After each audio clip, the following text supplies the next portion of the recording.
মানুষের আছে যত বেশি তার চাই তত বেশি। শেখ সাদি রহিমাহুল্লাহ ইরানের বিখ্যাত কবি, বালাগাল উলা বিকামালিহি কাশাফাদ দুজা বিজামালিহি, এই কবিতা লিখে বিখ্যাত হয়েছিলেন। তো ওনার একটা সময়ে আর্থিক দৈন্যতা যাচ্ছিল, টাকা পয়সা ছিল না, ফলে পায়ে দেওয়ার মতো জুতা ছিল না। কি ছিল না? জুতা ছিল না। তো খুব আফসোস করে একদিন মনে মনে আল্লাহরে বলে, আল্লাহ আমি এত বড় কবি, আমার পায়ে দেওয়ার মতো জুতা নাই। আহা, আফসোস করে ঘর থেকে বের হয়েছে। বের হয়ে দেখে এক ভিক্ষুক ভিক্ষা করে, ওই ভিক্ষুকের দুইটা পাই নাই। ভিক্ষুকের দুইটা, আর কবি সাহেবের কি নাই? জুতা নাই।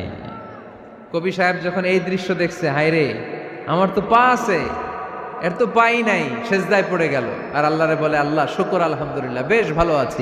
মানুষের আছে যত বেশি তার চাই তত বেশি। শেখ সাদি রহিম